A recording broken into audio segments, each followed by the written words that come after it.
Hey everyone, this is the Mana Source, my name is Wedge, we've got news, it's spoiler season. To catch everyone up on the last few weeks, the rest of From the Vault 20 was announced via Wizards' official site. The cards we already knew going into the full spoiler were Gilded Lotus, Hymn to Turok, Akroma's Vengeance, Cruel Ultimatum, Ink Eye's Servant of Oni, Venzur's Shaper Savant, Impulse, and Jace the Wallet Sculptor. With the remaining cards, it's pretty easy to see that Wizards was going for an old school feel with the cards they chose from older World Championships to include. Finehorn Elves, Wall of Blossoms, Thran Dynamo, and Tangawire all speak to the little boy in me that used to call Standard Type 2. Reprints like Dark Ritual, Swords to Plowshares, and Factor Fiction all appeal to old and new players alike. In addition, the chance to get a foil Swords to Plowshares that doesn't cost $150 is pretty sweet. The rest of the cards rounding out From the Vault 20 are Chainer's Edict, Char, Chameleon Colossus, Greenstone Zenith, and Kessig Wolfrun. Haven't seen him in a while. The only way they could have made From the Vault 20 better without drastically increasing the price tag would be to add this. Or that.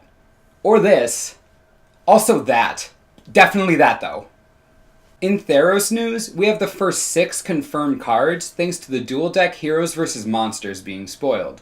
After about 500 different versions of this card, Palu Kranu's World Eater was finally spoiled correctly. A 5/5 for 4 mana is already pretty decent, but his monstrosity ability is what everyone cares about. With the mana cost reminiscent of Bonfire of the Damned, this card can destroy a field in a similar fashion. In a green deck with some mana excel, if this guy can hit the board and you untap, devastation. The next rare to be spoiled is Anax and Cymede. Because Boros totally needed another beastly 3-drop, these two have First Strike and Vigilance on a 3/2.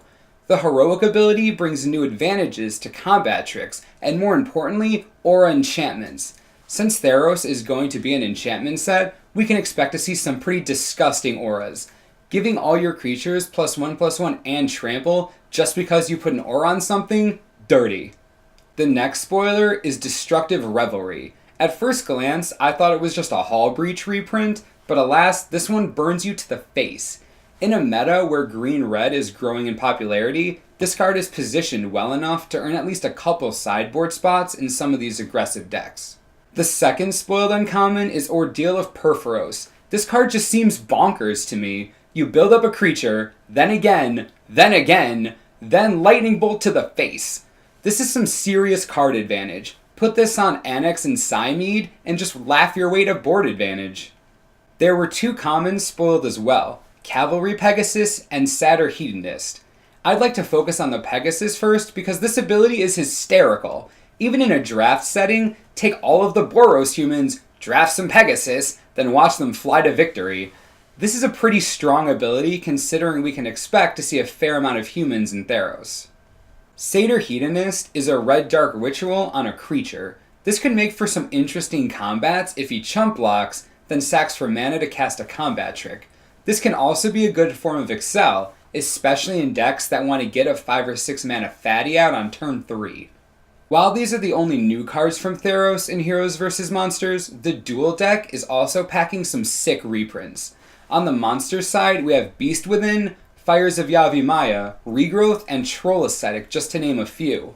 On the hero side, we get Figure of Destiny, Kamal Pitfighter, Noblest of War, and Winds of Wrath.